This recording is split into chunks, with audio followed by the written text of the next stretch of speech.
Caro doutor, cara doutora, o senhor e a senhora, em alguma investigação, processo judicial, devem ter já se deparado com a necessidade de identificar uma pessoa, um usuário da internet.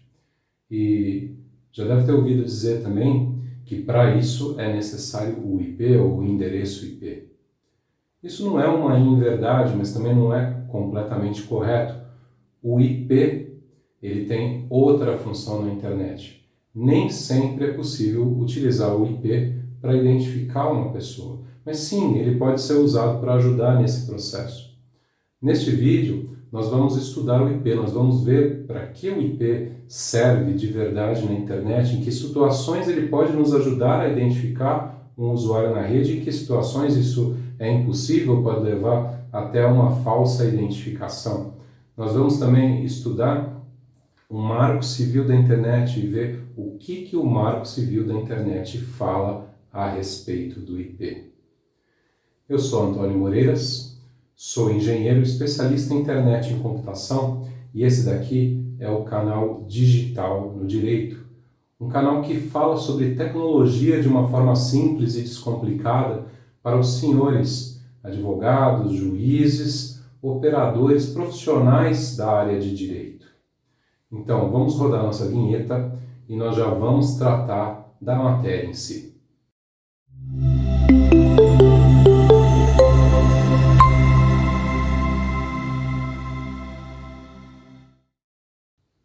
Se o IP não foi feito para identificar pessoas na internet, o que é o IP e para que serve o IP? IP é a abreviação de Internet Protocol, protocolo internet. E o que é Internet Protocol? O que é internet? O que é protocolo? O que é protocol? Internet, a palavra internet vem da junção da palavra inter, que é entre, e da palavra net, que significa rede. Então, entre redes, comunicação entre redes. Essa é a origem da internet. A internet foi criada para permitir a comunicação entre diferentes redes.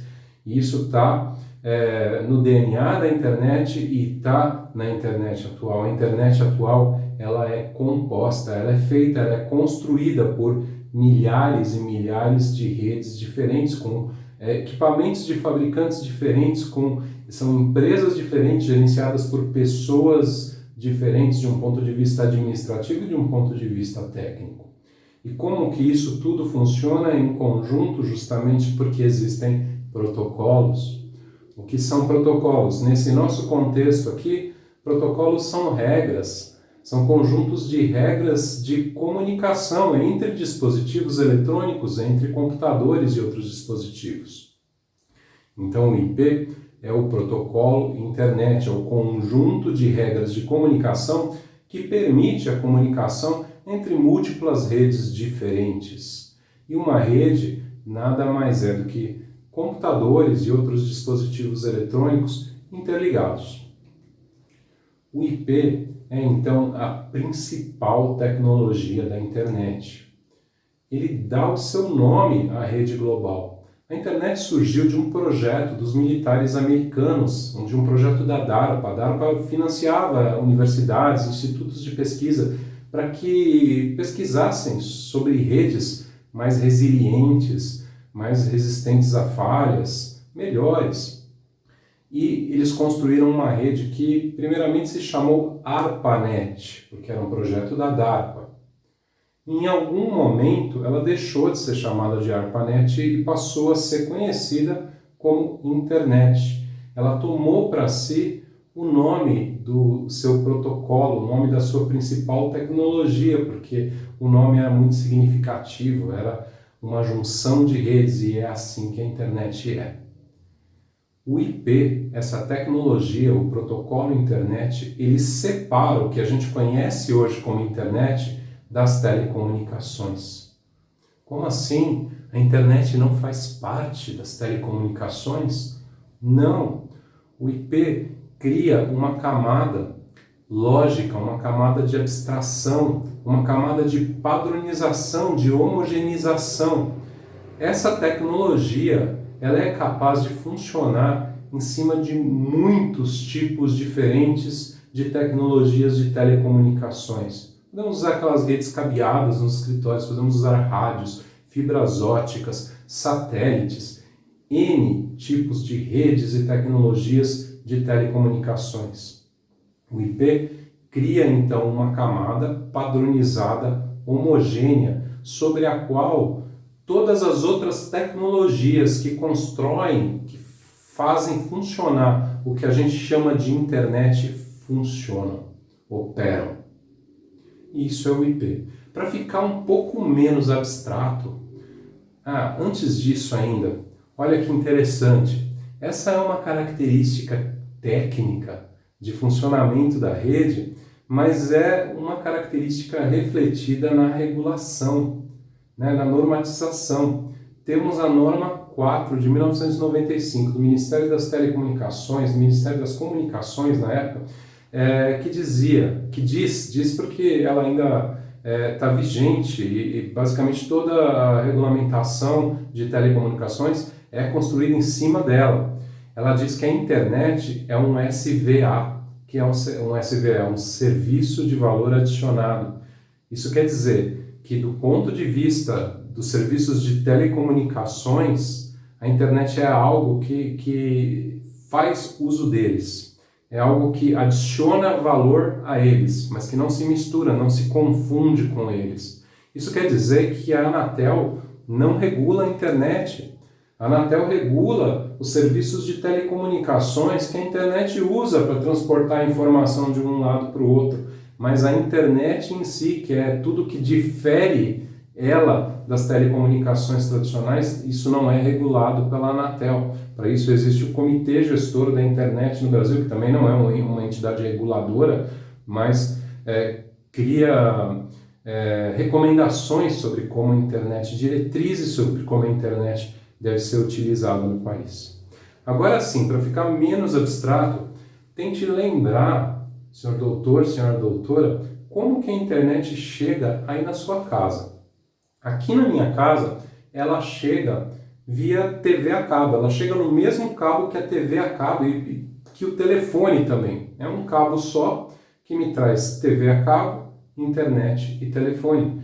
Talvez aí na sua casa chegue via parabólica, ou chegue via rádio, ou no mais provável ainda chegue via uma fibra ótica. Mas é muito, muito provável que, seja qual for o meio, qual for a tecnologia de telecomunicações utilizada aí, a internet vai chegar, mas vai chegar junto com algum outro serviço de telecomunicações mais tradicional, como a TV ou o telefone. É assim, aqui deve ser assim na sua casa também. O que separa? Como é possível que a internet faça uso dessa mesma tecnologia? Então deve ter alguma coisa aí que cria essa separação, e essa coisa é justamente esse conjunto de regras de comunicação, o Internet Protocol, que cria essa camada lógica, essa camada de abstração, de padronização, de homogeneização.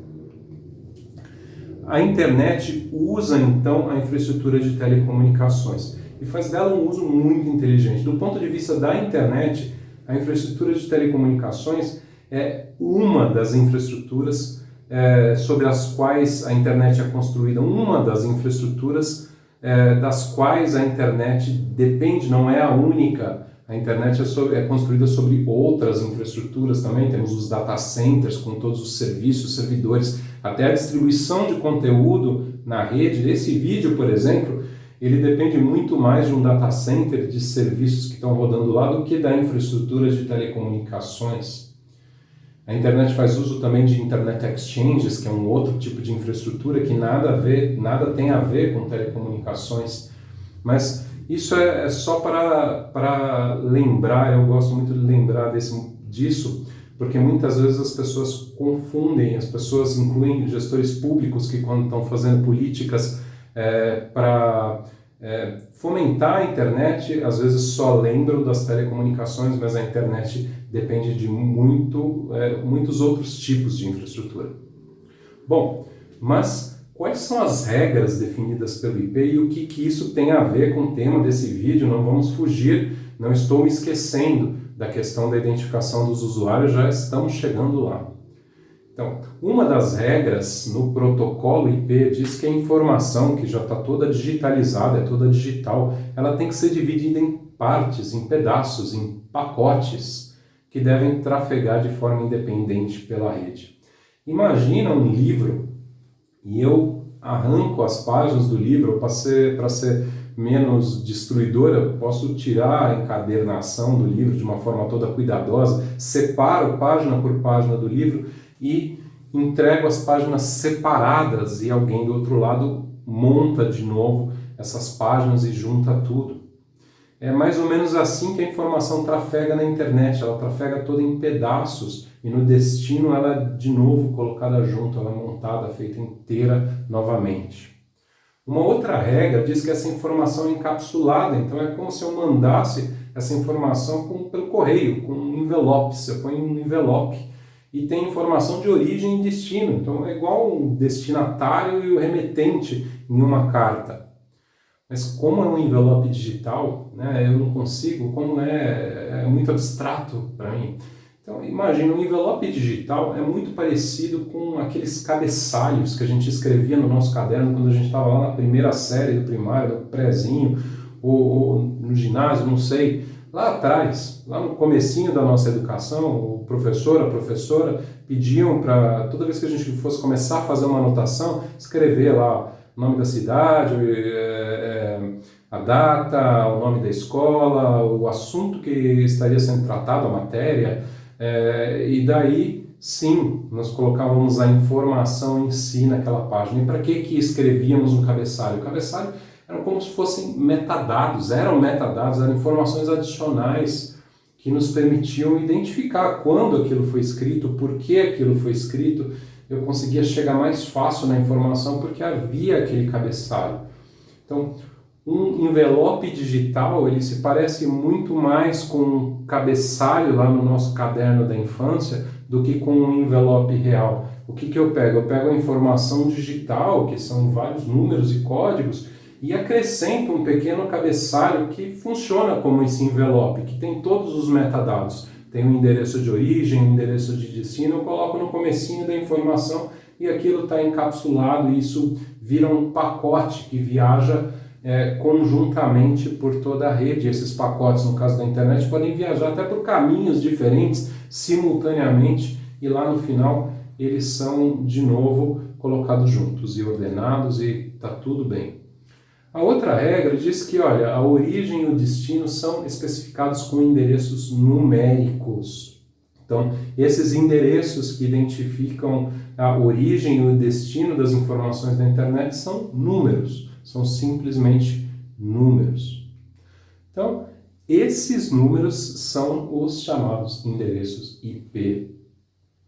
Veja aqui que temos uma espécie de sobrecarga semântica no termo IP. Porque o IP, quando falamos em IP, podemos estar nos referindo simplesmente aos endereços IP, a esses números que identificam os dispositivos, a origem e o destino das informações na rede. Mas podemos também estar nos referindo, quando dizemos IP, a toda a tecnologia, a todo o protocolo, a todas essas regras de comunicação que fazem a internet funcionar. Mas não se preocupem, porque sempre fica claro pelo contexto quando nos referimos apenas aos endereços e quando nos referimos à tecnologia. Então, por exemplo, no título desse vídeo, no começo desse vídeo, aliás, o assunto desse vídeo, nós estamos mais interessados nos endereços IP em si. É isso que muitas vezes precisamos descobrir para nos ajudar a identificar uma pessoa, um usuário da rede. É isso que eu estou falando para os senhores, que não serve exatamente para identificar um usuário, uma pessoa na rede. São os endereços IP. Bom, podemos comparar então esses endereços a endereços de correspondência.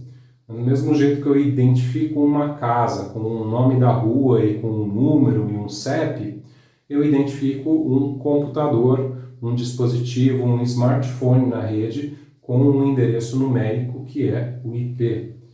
Então, quer dizer que cada computador ou smartphone na internet tem um endereço numérico? Sim, cada computador, cada smartphone, cada dispositivo de internet das coisas, cada coisa que está ligada na internet tem um endereço numérico que o identifica. Então quer dizer que toda informação que trafega na internet de um lado para o outro carrega consigo, por meio desse envelopamento, por meio desse cabeçalho, os endereços tanto da origem, então do computador de origem, do dispositivo de origem, do terminal de origem, como do destino. Sim, toda informação que trafega na internet carrega as informações de origem e destino. Então quer dizer que muito provavelmente existem registros desses endereços nos provedores tanto de conexão quanto o provedor de aplicações de serviços, lá o site, por exemplo. Sim, muitas vezes esses provedores precisam registrar esses endereços para fazer a internet funcionar, por razões técnicas. Esses registros existem primariamente por razões técnicas, para a internet poder de fato operar, para os problemas da internet quando acontecem poderem ser resolvidos. Há duas versões de protocolo IP em uso e duas versões de endereços também, porque cada versão de protocolo, cada versão desse conjunto de regras tem um tipo de endereço diferente. Temos o chamado IPv6, que é a versão atual do protocolo, de um ponto de vista de engenharia da internet. Mas é uma versão que ainda está sendo adotada na operação da internet. Apenas cerca de 30% dos usuários da rede têm o IPv6 operando hoje em seus dispositivos, de 30% a 36%, 30% a 33%. E o IPv4? O IPv4 é o protocolo que está operando na internet desde o seu início, desde 1983 o IPv4 está em uso. Então, desde antes da internet ser usada comercialmente, ser usada em geral por toda a população, desde o tempo que a internet era restrita a redes acadêmicas, desde o tempo que ela basicamente era uma rede que estava testando características de redes. Ela era uma rede que nem servia para interligar universidades ainda, mas era uma rede que servia para experiências com redes. E o IPv4 foi projetado nesse contexto, ele não foi projetado para servir como base para a internet global que é hoje, mas foi aquela experiência que deu muito certo, aquilo que talvez foi feito com a intenção de ser trocado depois de algum tempo, iam inventar algo melhor, iam colocar características melhores. Não, ele funcionou tão bem que está até hoje suportando a nossa rede. Só que por que a gente tem que fazer essa troca? Porque o IPv4 ele não tem endereços suficientes, o espaço no envelope onde a gente escreve o endereço, ele é pequeno demais para conseguir numerar, para conseguir identificar cada computador, cada dispositivo que está na internet hoje. Não há endereços suficientes. Isso ficou óbvio quando a internet foi aberta para uso comercial lá em meados da década de 90. E se começou a trabalhar em uma versão nova que surgiu o IPv6 em 98 e desde lá tem se feito um processo paulatino de implantação, que se atrasou. A implantação é toda complicada do ponto de vista técnico, eles não são compatíveis, temos que colocar o IPv6 em toda a internet e só então vamos poder começar a retirar o IPv4 devagar, paulatinamente. É uma migração muito complicada. E estamos na situação hoje em que temos o IPv4 com falta de endereços e temos o IPv6 que ainda está em implantação. Esses são exemplos de endereços IPv4 e IPv6. Então aqui em cima temos representações de endereços IPv4 e aqui embaixo temos representações de endereços IPv6. Eles são representados de forma diferente, mas são apenas números. Aqui os senhores veem algumas letras, mas é porque é representado em base 16, em hexadecimal. Então temos letras de A a F com alguns significados especiais. Mas são apenas números. Isso daqui é apenas ilustrativo, não é tão... eu apenas quis mostrar como é o endereço IP, como a gente representa ele no dia a dia, caso algum dos senhores não tenha visto nunca. Os IPs, eles não podem se repetir na internet como um todo. Cada dispositivo, cada computador tem um endereço único, sem possibilidade de confusão ou de erro. Nós, engenheiros, gostamos de usar o termo unívoco, né? Os IPs identificam os computadores, os dispositivos de forma unívoca, quer dizer, justamente sem possibilidade de erro, de repetição, de confusão.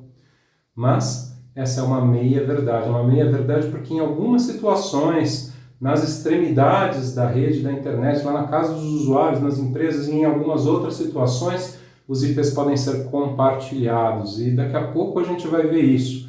Mas por enquanto, vamos tomar como verdade absoluta, que os IPs são únicos. E partindo desse pressuposto de que os IPs são únicos, de que eles não podem se repetir, nós chegamos facilmente à conclusão de que há um mecanismo de gerenciamento dos IPs. E se escolheu para a internet um mecanismo de gerenciamento hierárquico. São várias instituições que operam de forma hierárquica. Temos uma espécie de um estoque central na rede, que é a IANA, Internet Assigned Numbers Authority. Temos instituições regionais que são chamadas de RIRs, Regional Internet Registries. São instituições que trabalham em regiões grandes, regiões continentais, e elas elas dão os endereços IPs para os provedores de internet e para outras grandes redes que operam nessas regiões. Em alguns países, temos entidades nacionais que fazem esse trabalho dentro do país de fazer e coordenar toda a distribuição de endereços IP para que não haja duplicação, para que não haja repetição entre os provedores de conexão, os provedores de aplicação e outras redes que precisam desses IPs. Esse mapa aqui mostra os Regional Internet Registries, então são 5. Na nossa região, quem opera é o LACNIC. O LACNIC distribui os IPs na região da América Latina e Caribe. Por que é importante saber essas instituições? Por que eu estou perdendo tempo, nosso tempo precioso com isso? Porque eu não estou perdendo tempo. Se essas instituições fazem o controle, elas têm os registros. Se eu quiser saber qual empresa é responsável por qual IP, eu preciso consultar os registros dessas instituições. E por isso eu estou contando para os senhores como que isso funciona, como isso opera, porque são nessas instituições que os senhores vão achar parte desses registros. Os provedores de conexão e de aplicações, serviços e outras organizações como universidades, grandes redes, grandes empresas, órgãos do governo, muitas vezes, aqui no Brasil, recebem os IPs de uma instituição chamada NIC-BR, que tem um departamento chamado Registro BR. Eles são os responsáveis pela distribuição dos IPs aqui no país. E os IPs atribuídos para cada organização, para cada provedor, para cada órgão do governo, para cada universidade, ficam, obviamente, registrados, como eu disse há alguns minutos, e podem ser consultados publicamente. Há um sistema público de consulta, onde eu posso colocar lá um endereço IP e eu sei qual é o provedor ou qual é a empresa que está responsável por aquele IP no momento. Por que responsável? Esses IPs eles não são vendidos ou não são...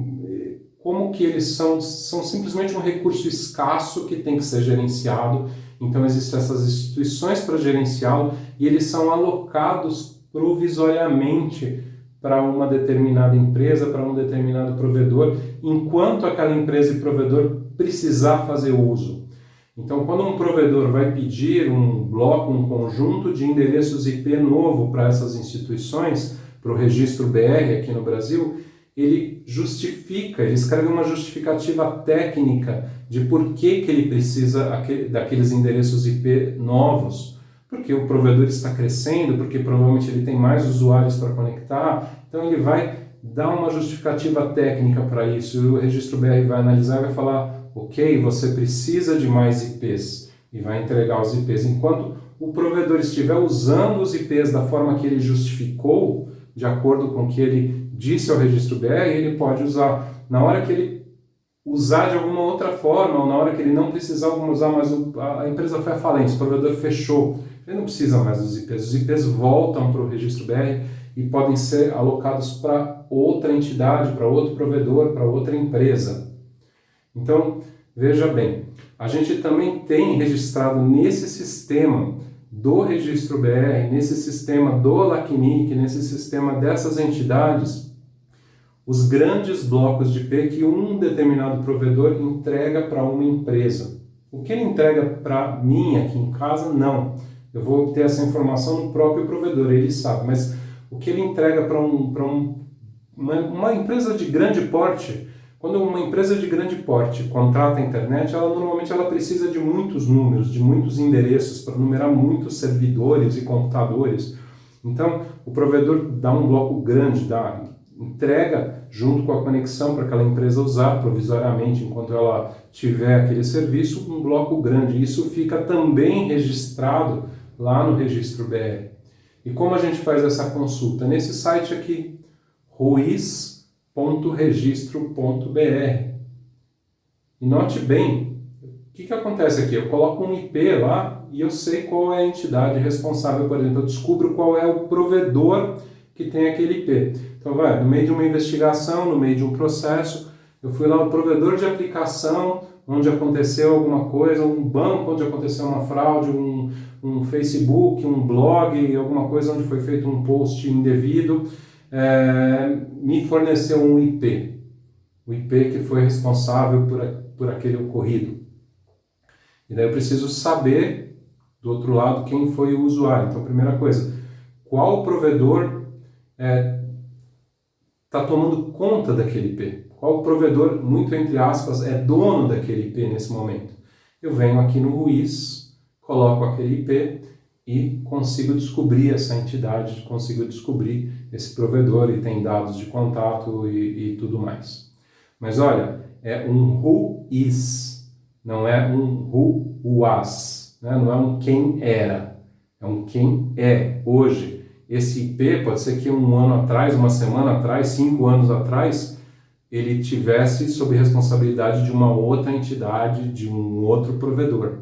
Então é importante que essas consultas sejam feitas de forma célere, né, de forma rápida, senão vai dar muito mais trabalho de descobrir quem era o dono, quem era o responsável, melhor dizendo, daquele IP há 5 anos atrás. Pode ser até que seja a mesma empresa, essas trocas não são tão comuns assim, mas elas são comuns. A finalidade desse registro é primariamente técnica. Então a internet precisa desses registros para funcionar. Por quê? Porque os IPs não podem se repetir. Por quê? Porque é necessário saber qual entidade é responsável por cada IP. Lembra que eu disse que a internet é feita por muitas e muitas redes diferentes? Essas redes, elas têm um jeito de contar umas para as outras por um outro protocolo, por um outro conjunto de regras de informação, que não aquele que eu tratei no comecinho do vídeo. Elas contam umas para as outras os IPs dela. Quais são os IPs pelos quais elas são responsáveis? E se alguma delas mentir, se um protocolo for mal configurado e contar uma informação lá que é uma inverdade, é preciso ter um jeito de verificar isso. E a fonte onde pode ser feita essa verificação é justamente na entidade que designou, que alocou aqueles IPs para aquele provedor. Então, tem outras utilidades técnicas, mas são utilidades técnicas. Então esse registro, a finalidade dele primária não é identificar um usuário por identificar um usuário numa ação judicial, numa investigação, é uma finalidade técnica. Não quer dizer que ele não possa ser usado para isso também. Os provedores de conexão, eles também registram os IPs que eles atribuem de forma temporária ou fixa para dispositivos dos seus clientes. Então o meu provedor, ele sabe qual IP tem o equipamento dele que está aqui em casa. Ele atribuiu um IP para o meu uso, para o uso do assinante que contratou a internet aqui em casa, por acaso sou eu, e esse IP está lá no equipamento do provedor. O provedor sabe disso. Por que ele sabe disso? Ele tem que saber, até para me cobrar. Ele precisa saber que a internet está funcionando, qual foi o IP que ele me deu, até para ele também não entregar esse IP para outro usuário, porque senão vai dar confusão, não vai funcionar. Então, o provedor precisa desse registro para que tudo funcione. Ele faz esse registro. Então, pelo RUIS a gente descobre quem é o provedor e no provedor a gente tem um registro. E esse registro é feito também por razões técnicas, primariamente. Ele já era feito antes do Marco Civil, não foi o Marco Civil que inventou a necessidade desse tipo de registro. Por que eu disse dispositivos dos clientes e não disse usuários? Aqui atrás, vamos voltar na frase. Os provedores de conexão também registram os IPs que atribuem de forma temporária ou fixa para os dispositivos dos seus clientes. Por que os dispositivos ou os terminais que estão nos clientes? Por que eu não falei pessoas ou usuários? Porque é isso, o provedor ele entrega o IP para o modem, para o equipamento dele, para o roteador dele que está aqui em casa. Pode ser até um roteador meu, mas ele entrega para o dispositivo. Ele não sabe quem de fato está usando a internet aqui em casa. Pode não ser eu. Ele não entregou para mim, pessoa. Isso é o primeiro ponto de atenção aqui para a gente. Então, o assinante do provedor não é necessariamente o usuário do dispositivo. Temos uma situação mais complicada do que essa, ainda de não identificação. Essa é a primeira situação de não identificação, certo? O provedor ele sabe que eu sou o assinante, mas ele não sabe que eu estou usando a internet aqui em casa. Pode ser outra pessoa. Mas temos situações mais complicadas que essa que dificultam que o IP seja usado para identificar uma pessoa. Nós já vimos, a função primária do IP é identificar os dispositivos, os terminais, os computadores, os smartphones e não pessoas. Com o IPv4 temos aquela escassez de endereços. Então, desde que a internet, desde que ela foi aberta para uso comercial e todo mundo começou a usar, dentro das casas, dentro das empresas, esses IPs são compartilhados. Isso quer dizer que com o IPv4, o provedor entrega apenas um endereço IP lá no equipamento dele. E aqui dentro de casa, eu uso uma numeração completamente diferente. Vamos lá para aquela analogia do correio. É como se eu tivesse aqui dentro de casa um endereço que é diferente do nome da rua e número. Então aqui em casa eu tenho o endereço da lavanderia, eu tenho o endereço do escritório, eu tenho o endereço do quarto, eu tenho o endereço da cozinha. E se eu quero mandar uma mensagem aqui dentro de casa, eu coloco o envelope. No envelope o remetente está no quarto e o destinatário está na cozinha. Eu tenho, imagine, um correio interno aqui em casa que manda esses envelopes de um lugar para o outro. Mas se eu estou aqui no escritório e eu quero mandar uma carta para o meu amigo que mora do outro lado da cidade, vai ficar complicado eu colocar como endereço do remetente escritório e vai ficar difícil dele me responder. Então imagine que eu tenho uma pessoa ali na porta de casa e quando eu entrego essa carta para ela, quando o meu correio interno entrega essa carta para ela, ela joga fora aquele envelope onde está escrito escritório como endereço do remetente e coloca o endereço do remetente como o endereço da minha casa, o nome da rua e o número. Ela troca o endereço. Eu tenho um código interno que funciona muito bem aqui dentro de casa para eu mandar uma carta da lavanderia até a cozinha, mas na hora que a carta tem que ir para fora, eu preciso parar de usar esse código interno e usar endereços de verdade, vamos dizer assim. E é exatamente isso que acontece com a internet. Eu tenho endereços que a gente chama de endereços privados nas redes que só funcionam ali. E na hora que aquele pacote sai para a internet de verdade, vamos dizer assim, ele recebe um IP de verdade, que é aquele IP que o provedor colocou lá. Essa tecnologia se chama NAT, Network Address Translation. Ela existe desde meados da década de 1990, ou seja, desde que a internet foi aberta para uso comercial.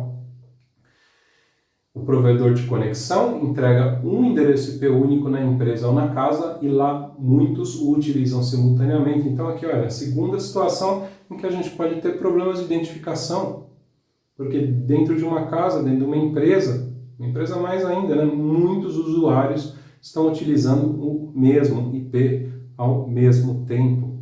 Só que a situação se complica ainda mais, né? Bom, vamos pensar aqui no número de apartamento com uma outra analogia, eu coloquei aqui para não me esquecer. Como que eu posso compartilhar um endereço, né, o nome de uma rua em um número? Então imagina a diferença entre uma casa e um apartamento. Uma casa é uma residência só, né, ela está bem identificada com o nome da rua e o número. Normalmente quando damos endereço para alguém, a gente já pergunta, casa ou apartamento? Porque se for apartamento precisa de uma informação extra, certo? Que é o número do apartamento. Eu consigo compartilhar o mesmo endereço residencial, que é o comercial, tanto faz, mas que é o nome da rua e o número, entre várias residências diferentes, empilhadas, que é um prédio, desde que eu tenha uma informação extra, que é o número de apartamento. Então, vamos guardar isso, porque quando a gente faz esse compartilhamento, como que a internet sabe onde que ela tem que entregar a informação? Deve ter o número do apartamento envolvido aí, certo? Porque senão a internet não saberia para qual dispositivo ela tem que entregar, afinal, a informação. É bom dizer também que com o IPv6, com o protocolo atual da internet, o que ainda está sendo implantado operacionalmente, não tem necessidade desse compartilhamento, porque não tem falta de endereço. Então, no IPv6 não existe NAT, não existe Network Address Translation, não existem esses problemas relacionados ao compartilhamento. Atualmente, essa situação de escassez do IPv4 se agravou, pelo menos em comparação à década de 90, porque agora, de fato, os endereços IPv4 se esgotaram.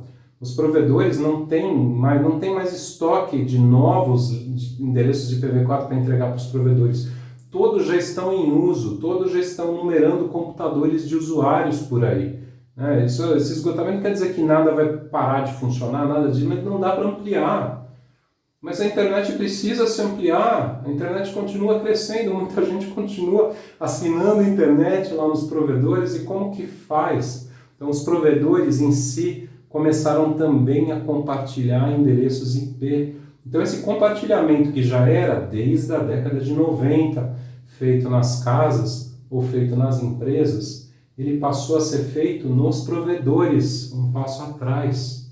O provedor entrega um IP aqui na minha casa, que pode ser o mesmo endereço IP que o senhor e que a senhora aí na sua casa ou no seu escritório estão usando nesse exato momento, simultaneamente. Dezenas, ou às vezes centenas de usuários estão utilizando esse mesmo IP. E olha, é assim.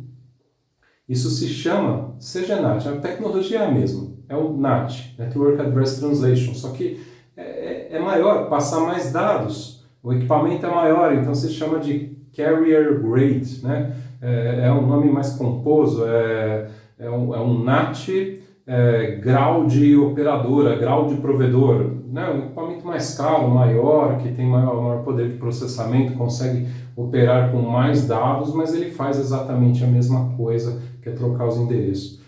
Olha, então isso quer dizer que um provedor de conexão entrega o mesmo endereço IPv4 para dezenas de assinantes. Então, entrega, por exemplo, na minha casa, talvez na sua casa, talvez seja o mesmo endereço IPv4 que o provedor está entregando. E dentro da minha casa, dentro da minha empresa, dentro da sua casa, dentro da sua empresa, esse mesmo IP ainda está sendo compartilhado entre vários usuários. Então são dezenas de usuários dezenas de assinantes, né, dezenas de residências ou de empresas para os quais o provedor entrega aquele endereço IP, já está repetido. Aí se multiplica, porque em cada residência, em cada empresa, tem dezenas de usuários utilizando. Então eu posso ter dezenas, centenas, talvez milhares de usuários usando na prática um mesmo endereço IP V4, sempre IPv4 isso, simultaneamente. Como que isso funciona? Então, vamos voltar para a ideia do apartamento. Como que a internet sabe onde entregar a informação? O carteiro só sabe que é para o apartamento tal, não porque tem o número do apartamento lá. Se não tiver, talvez o porteiro saiba o nome da pessoa, talvez, mas não, tem que ter um número do apartamento. Então, se a internet funciona, se consegue entregar a informação, é porque tem algum número extra, alguma informação extra ali. E é uma informação que já existia antes dessa necessidade de compartilhamento, e ela foi reaproveitada para conseguir fazer essas entregas. O IP, vamos pensar assim, o IP ele serve para identificar cada dispositivo, cada computador, cada smartphone, cada dispositivo na rede. Então, existem outros identificadores. Como que a gente identifica uma aplicação dentro de um dispositivo? Então, eu tenho aqui no meu computador, eu tenho o navegador internet e eu tenho o meu software de e-mail. Como que o computador, na hora que chega um pacote, chegou lá para o endereço, chegou até o computador, a internet trouxe até o computador. Como que o computador sabe que um determinado pacote vai para o meu navegador web, vai para o Chrome, e o outro pacote vai para o meu leitor de e-mails, vai para o Outlook ou para o Thunderbird? Como que o computador sabe? Tem um outro identificador para isso. Esse identificador se chama porta. Então, o endereço IP, ele leva a informação até o computador. A porta leva a informação até a aplicação dentro do computador. Essa, obviamente, é uma simplificação do ponto de vista técnico, mas é uma simplificação muito, muito próxima à realidade. É mais ou menos isso mesmo que acontece. O endereço IP identifica o dispositivo, a porta identifica o software dentro do dispositivo. E aqui temos um conflito de nomenclaturas, porque os senhores já devem ter ouvido falar de porta lógica. Porta lógica de origem, geralmente. Tem a porta lógica de origem e a porta lógica de destino, porque eu tenho a aplicação no computador que envia informação e eu tenho a aplicação no computador que recebe a informação. Normalmente, para identificação, a gente está preocupado com a porta lógica de origem. Esse termo, porta lógica, vocês vão pensar, é um termo técnico. Não. No contexto da internet, ao menos não é. No contexto da internet, nós chamamos de porta só. Porta lógica, para nós técnicos e engenheiros, tem um outro significado. É um componente eletrônico que está lá dentro do processador, dentro do computador, e que tem funções muito específicas. Nós não chamamos a internet de porta lógica, mas isso é mais uma curiosidade. Foi um termo então, que foi cunhado por advogados, por jornalistas, não sei exatamente qual é a origem desse termo. Ele não está errado, porque na verdade tudo que está no computador, eu usei essa expressão, o IP oferece uma camada lógica que separa as telecomunicações da internet. Então tudo é lógico, porque não é físico, certo? Então a expressão não está errada, mas quando eu ouço ela dá um nó na minha cabeça. Agora não, já me acostumei.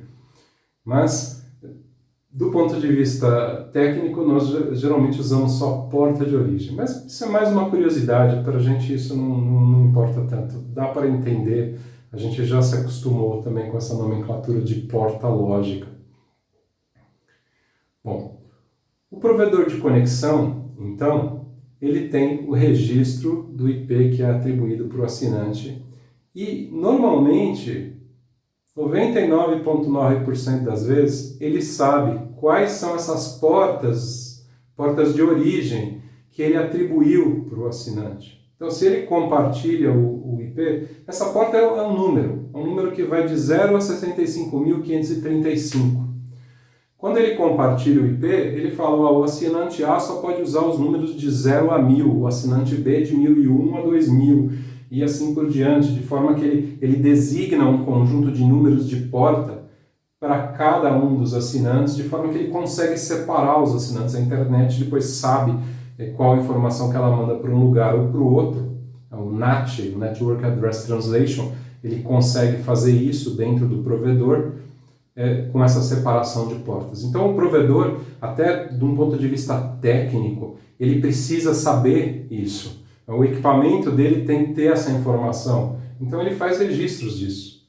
Porque senão ele não consegue, o NAT não funcionaria. Se o provedor não tivesse esse registro, o NAT não funcionaria. Talvez seja um pouco difícil para o provedor, tecnicamente, guardar esse registro pelo tempo necessário que o Marco Civil preconiza para guardar os IPs, mas a maioria deles guarda. A maioria deles guarda. E o provedor de aplicações? O provedor de aplicações tem o registro do IP de origem dos pacotes, porque o IP chegou lá, fazer alguma requisição, chegou no website, por exemplo, para requisitar uma página.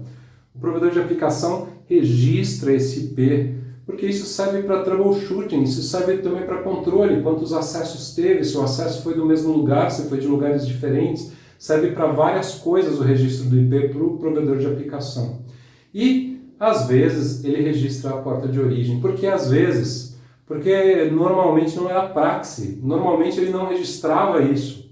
Essa necessidade de registro de porta de origem veio com a necessidade do compartilhamento de IPv4 e da identificação dos usuários de um ponto de vista técnico para o provedor de aplicação, muitas vezes não faz sentido. Então, alguns se adaptaram e passaram a registrar também essa porta de origem e alguns não, porque pode ser muito complicado para eles adaptar os sistemas para fazer esse registro.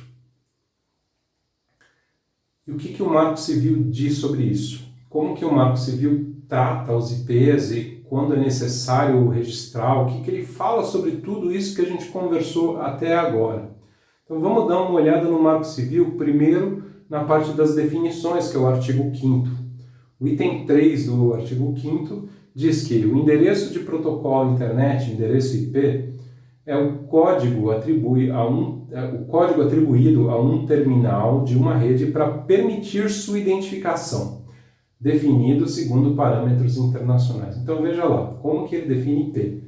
IP é um código atribuído a um terminal para permitir a sua identificação. Sua de quem? Do terminal.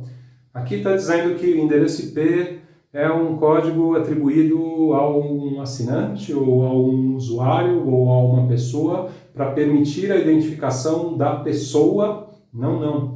Está dizendo que é um código atribuído a um terminal, a um dispositivo, a um computador, a um device, a um smartphone, a alguma coisa do gênero, a um modem, a um roteador, a um equipamento do operador, do provedor de conexão, para permitir a identificação do equipamento. Ok? Então, vamos lá. O artigo 5º ainda, no parágrafo 4, fala que o administrador de sistema autônomo, define, o administrador de sistema autônomo, como uma pessoa física ou jurídica que administra blocos de endereço IP específicos e o respectivo sistema autônomo de roteamento devidamente cadastrado no ente nacional responsável pelo registro e distribuição de endereços IP. Então, quem é esse ente nacional responsável pelo registro e distribuição de endereços IP? É o NIC-BR, é o Registro BR, que é um departamento do NIC-BR especializado nisso aqui no Brasil. E o que é sistema autônomo? Sistema autônomo é um assunto para outro vídeo, mas basicamente as redes da internet, as redes que formam a internet, que têm os seus blocos IP, elas são chamadas de sistemas autônomos. Então, tem alguns outros artigos do Marco Civil que atribuem obrigações, deveres ao administrador de sistema autônomo, aos sistemas autônomos. Então, são essas redes que recebem os IPs diretamente do registro BR, que não recebem porque contrataram um provedor, recebem diretamente do registro BR, elas formam a internet, elas compõem a internet. O artigo 5º ainda define a conexão à internet como a habilitação de um terminal para envio e recebimento de pacotes de dados pela internet mediante atribuição ou autenticação de endereço IP. Então, o que é conectar à internet? É habilitar um terminal entregando um endereço IP para esse terminal, esse dispositivo. E daí, olha que interessante aqui, o artigo 5º ainda define o registro de conexão, aquele registro que o provedor de conexão faz, como o conjunto de informações referente à data e hora de início e término de uma conexão à internet, sua duração, claro que isso tem início e fim, e o endereço IP utilizado pelo terminal para o envio ou recebimento dos pacotes de dados. Envio e recebimento dos pacotes de dados. Então, o que é o registro de conexão? Eu preciso ter a data do início, a data do final, do quê? Da atribuição, aquela atribuição da conexão à internet. O que é a conexão à internet? A atribuição do endereço IP a um terminal. fala aqui de usuário, fala aqui de assinante, não, eu preciso registrar o endereço IP e a qual terminal ele foi atribuído, ele foi designado, o registro de conexão, início da conexão, fim da conexão, endereço IP, identificação do terminal, não é do assinante, não é da pessoa, ok? O artigo 5º ainda fala de registro de acesso a aplicações de internet, o conjunto de informações referente à data e hora de uso de uma determinada aplicação de internet a partir de um determinado endereço IP. Então, no registro de acesso às aplicações da internet, diz que elas têm que... o que é? Ele define como o registro do acesso à aplicação, a data e hora que a aplicação foi acessada e o endereço IP. Fala algo de porta de origem aqui. O Marco Civil define que a porta de origem, a porta lógica de origem, tem que ser registrada? Não. Fala algo, vamos voltar no artigo anterior que eu esqueci de comentar, no registro de conexão. Fala algo de porta aqui, de porta de origem, porta de destino, qualquer porta? Não. Não fala nada de porta.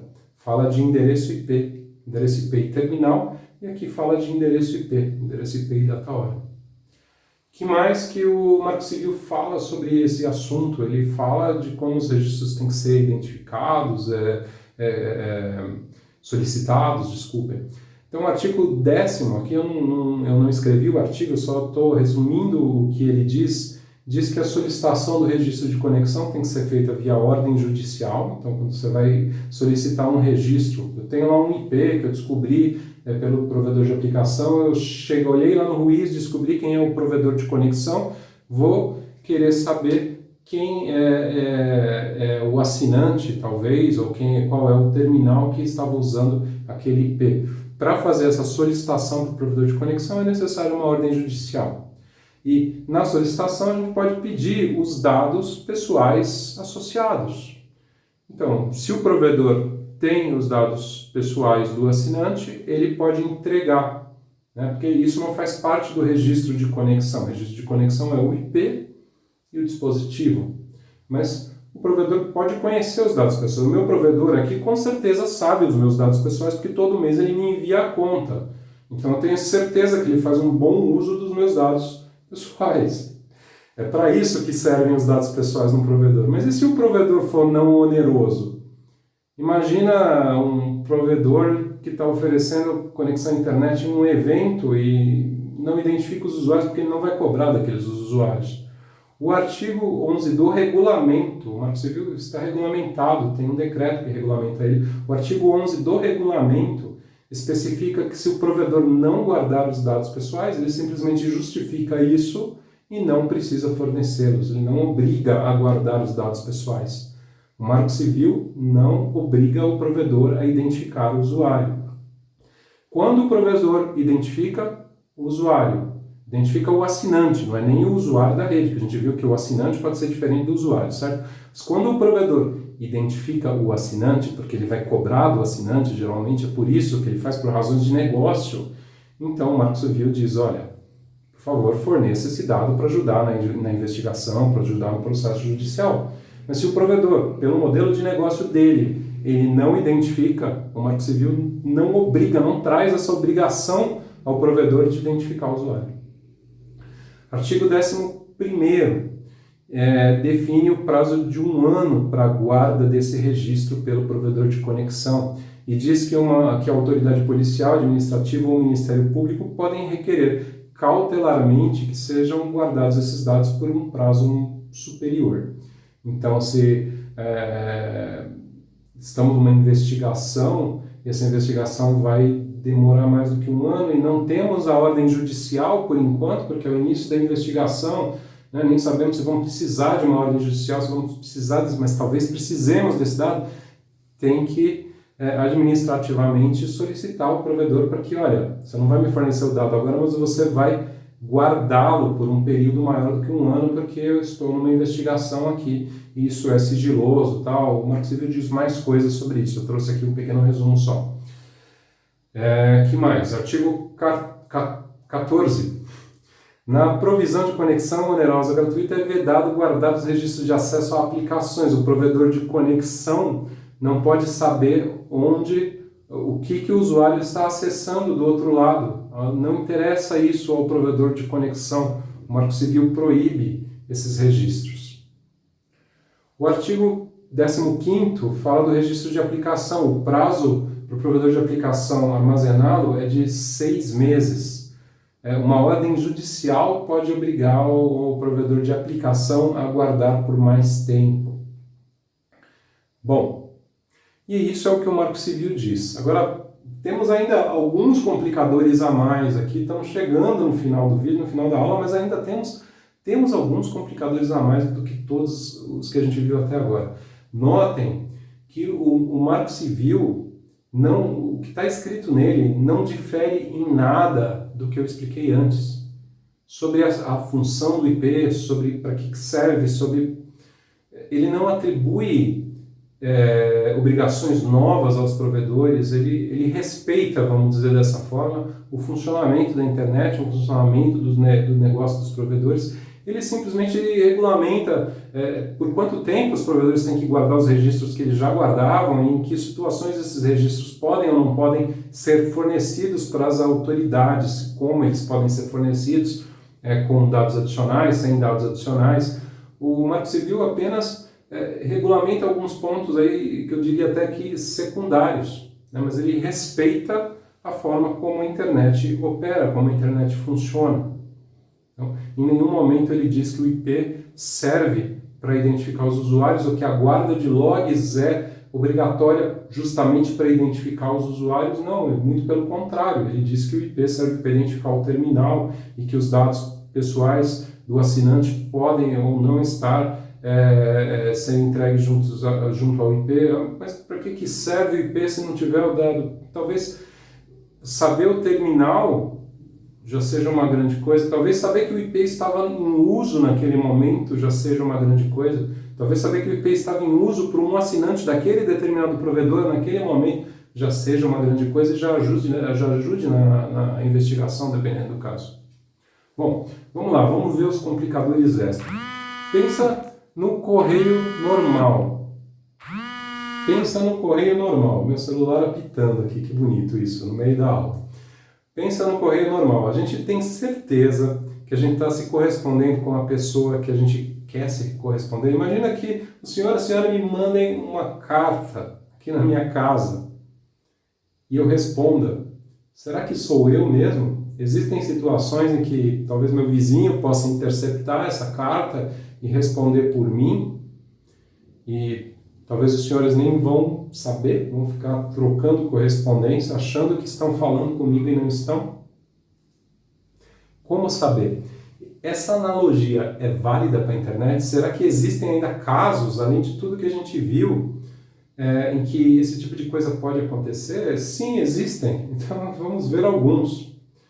Em primeiro lugar, a tecnologia chamada VPN. A VPN, normalmente, ela se refere a dois tipos de serviços bem distintos na internet. Um é o que muita gente está usando hoje, agora nesse momento de pandemia, de isolamento social, que a gente tem que trabalhar, fazer home office. Então, para acessar o ambiente corporativo, a intranet da minha empresa, eu uso uma tecnologia de VPN, que é uma tecnologia de criptografia que me oferece um caminho seguro para chegar na rede interna da minha empresa, da instituição em que eu trabalho. Isso é uma VPN, tradicionalmente. Mas na internet existe um outro tipo de serviço que usa essa mesma tecnologia, só que em vez de chegar de forma segura à rede interna da minha empresa, da minha organização, eu chego de forma segura a algum servidor dessa companhia que está me vendendo o serviço. E essa companhia que está me vendendo o serviço tem esses servidores espalhados, talvez pelo mundo inteiro, em vários países. E daí eu chego lá por um túnel criptográfico e de lá eu navego na internet com o IP daquele equipamento e não com o meu IP. O IP que vai aparecer é o IP daquele servidor que pode estar nos Estados Unidos, pode estar em Angola, em Moçambique, em Portugal, na Espanha, no Chile, pode estar em qualquer lugar. Para que serve isso? Muitas pessoas contratam para manter a privacidade. Muitas pessoas contratam para burlar algumas regras comerciais de alguns serviços. Olha, eu assino um serviço de streaming de vídeo que só funciona nos Estados Unidos, então eu contrato um serviço desses para virtualmente estar nos Estados Unidos. Não vem ao caso aqui, não quero discutir se isso é lícito, se é ilícito, foge ao escopo desse vídeo. Existe. Isso pode ser contratado. Você contrata, você vai navegar com o IP lá dos Estados Unidos. Os serviços vão achar que você está nos Estados Unidos. Isso pode burlar certas regras comerciais. Então, se um usuário que faz um mal feito, que faz um crime, que comete alguma coisa indevida na internet, usa um serviço desses, o provedor de aplicação vai enxergar esse IP e não obrigatoriamente isso aqui está fora do país, pode estar sim, pode ser um IP aqui do Brasil, né? Vai chegar um IP aqui do Brasil. Bom, outra situação, rede Tor. O que é o Tor? O Tor é um aplicativo que foi criado, é uma rede, é um aplicativo que cada usuário tem no seu computador. Imagina, esses computadores que fazem parte dessa rede, eles fecham esses túneis criptográficos seguros entre eles. E em vez do pacote do usuário trafegar como na VPN até um servidor específico lá na ponta, esse pacote vai trafegar do computador do usuário até o outro computador que faz parte da rede, que é de outro usuário, até outro, até outro, até outro, e ele vai seguir um caminho mais ou menos aleatório na rede e vai sair em algum lugar. E esse algum lugar pode ser a casa do seu vizinho, pode ser um lugar lá nos Estados Unidos, pode ser um lugar lá na China, pode ser um lugar lá em Moçambique, pode ser um lugar em qualquer lugar de um usuário, de um computador de um usuário, em um computador de um usuário que está usando essa rede. E se você mandar outro pacote, acessar o serviço, isso pode sair por outro IP, em outro lugar, com o IP do usuário que está lá na outra ponta. Poxa, mas isso é um absurdo, como assim? Para que existe um negócio desses na internet? Para a privacidade. Veja que isso foi inventado para permitir que pessoas de países onde tem alguma certa repressão à liberdade de expressão possam se expressar. Talvez em alguns países haja bloqueio de alguns tipos de serviço, talvez se a pessoa for pega expressando algumas ideias, ela tenha sérios problemas. Então esse tipo de serviço permite uma certa anonimização da comunicação na internet. Isso é um absurdo. Isso é proibido aqui no Brasil pela Constituição.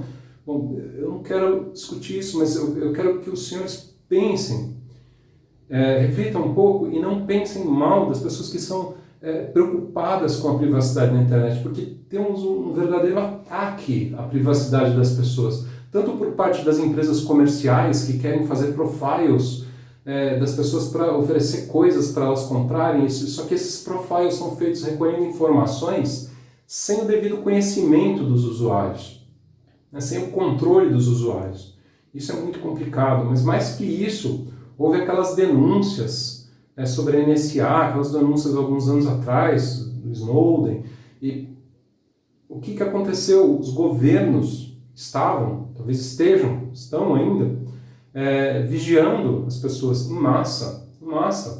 Então essas tecnologias criptográficas, essas tecnologias para manter a privacidade se tornaram, nos últimos anos, ainda mais populares. Elas já existiam antes, mas elas se tornaram ainda mais populares. Então, o usuário que está fazendo parte dessa rede, que está usando isso, ele pode estar com preocupações completamente legítimas do lado dele, usando isso com as melhores intenções do mundo, mesmo estando aqui no Brasil. A senhora poderia argumentar, mas aqui no Brasil não temos problemas de restrição à liberdade de expressão, nem nada que justifique o uso, mas ele pode estar com as melhores intenções do mundo, porque aquela vigilância que o governo americano fazia, que veio à tona pelas denúncias, ela não se restringia a cidadãos americanos, ela era uma vigilância de todos os usuários da internet no mundo inteiro. Então, há preocupações legítimas, há usos legítimos, mas é como qualquer ferramenta tecnológica, pode ser usada para o bem, pode ser usada para o mal, e tem gente que vai usar para o mal. Só que alguém pode estar usando isso para fazer um ilícito, e os pacotes vão estar saindo pelo terminal de um usuário que está lá inocente, usando esse sistema com a melhor possível das intenções. E no processo de identificação, o senhor e a senhora vão chegar no IP daquele usuário, e não do usuário original. Vão chegar lá na ponta. E pode ser sim um brasileiro. Né? Pode também estar fora do país, pode estar em outro lugar, mas então há situações em que se chega no IP errado, além de todas as situações que a gente viu antes, que olha, tem do IP, tem todo o compartilhamento, mais gente pode estar usando, tem situações em que a gente pode chegar no IP de um usuário diferente ali, no IP errado. E situações mais coloquiais ainda. E se o meu vizinho estiver usando o meu Wi-Fi, mas eu não dei a senha do Wi-Fi do meu vizinho, e se ele quebrou a senha do meu roteador, se o meu roteador tiver um bug, um problema que permita que a senha seja descoberta facilmente, se eu deixei a senha padrão e era uma senha fácil, desculpem, se era uma senha fácil, se eu sou uma pessoa que não tem um grande conhecimento de informática, eu comprei o roteador, ele veio configurado, deixei ali, deixei sem senha, talvez tenha vindo sem senha. Talvez o roteador não force uma configuração boa quando a gente liga ele pela primeira vez e as pessoas deixam do jeito que veio e o jeito que veio não é seguro o suficiente e alguém com má intenção conseguiu, com uma anteninha, pegar o sinal do meu Wi-Fi à distância e está usando a minha rede para fazer alguma coisa. Pode acontecer. Sequestro de IPs. Último tópico nosso. Sequestro de IPs é um pouco mais complicado do que isso tudo, mas vocês vão entender. Lembra que eu disse já algumas vezes hoje que a internet é formada por várias redes. E essas redes, eu já disse isso também, essas redes contam umas para as outras quais são os IPs delas. E se essas redes mentirem? E se essas redes contarem para outra que elas são donas de um IP que na verdade é de terceiros? E se por um problema na configuração, essa inverdade se perpetuar, se espalhar pela rede, ela for para frente, um pedaço da internet passa a acreditar naquela mentira de que eu estou tomando conta daquele IP que na verdade é de outra empresa. Isso pode acontecer na internet, isso acontece na internet. Às vezes por simplesmente um erro de configuração, fat fingers a gente chama, digitou errado. Digitou 6 em vez de um 8, alguma coisa assim, e pegou um bloco de IPs errado. Mas pode ser também por um mal feito, pode ser proposital.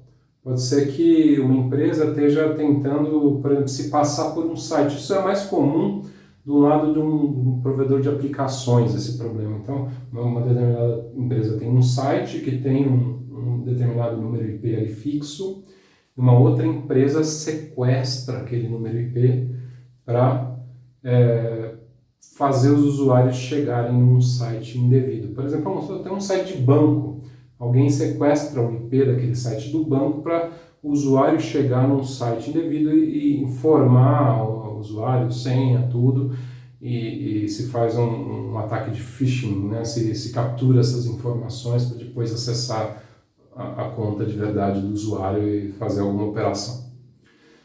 Essa situação de sequestro de IPs também pode existir na internet. Então, do lado da aplicação, às vezes também o IP pode não ser aquele IP que a gente esperava. Bom, existem outras situações em que os IPs podem não ser exatamente o que a gente pensa. Então, o IP pode ser usado para ajudar a identificar os usuários na internet? Sim, eu tenho certeza absoluta que os senhores e as senhoras já devem ter visto muitas investigações, muitos casos judiciais onde os IPs foram usados com sucesso e se conseguiu chegar no autor do ilícito, na pessoa que estava sendo procurada no caso específico. Então, sim, podem. Mas há que se ter em mente que os IPs não foram feitos para isso. Há que se ter em mente que o Marco Civil não garante, não mudou a finalidade do IP para que ele viesse a fazer isso. O Marco Civil apenas falou, olha, temos esse rastro na internet, que é um rastro natural já, vamos dar uma regulamentada para que ele possa ser usado mais vezes, talvez, para esse tipo de coisa, sim. Então foi mais ou menos o que o Marco Civil fez. Há situações em que não dá, há situações em que é impossível e que outras técnicas investigativas têm que ser utilizadas. Não tem jeito, não tem como. A internet não entrega tudo assim de mão beijada, não é tudo fácil. E ao senhor e a senhora que chegaram até aqui ao final, eu deixo o meu muito obrigado pela sua atenção e se acharam a informação do vídeo útil, agora sim eu peço o seu like, eu peço que se inscreva, esse é o primeiro vídeo do canal. O canal terá alguns vídeos assim longos como esse, algumas aulas mais completas, terá também alguns vídeos mais curtos. Serão vídeos no mínimo semanais, pelo menos uma vez por semana haverá um vídeo novo. Então, se o senhor e a senhora gostaram, deixe seu like, se inscreva para não perder os vídeos novos, ative as notificações, ative o famoso sininho para não perder os vídeos novos. Um abraço e espero que nos encontremos aqui nos próximos vídeos. Até mais.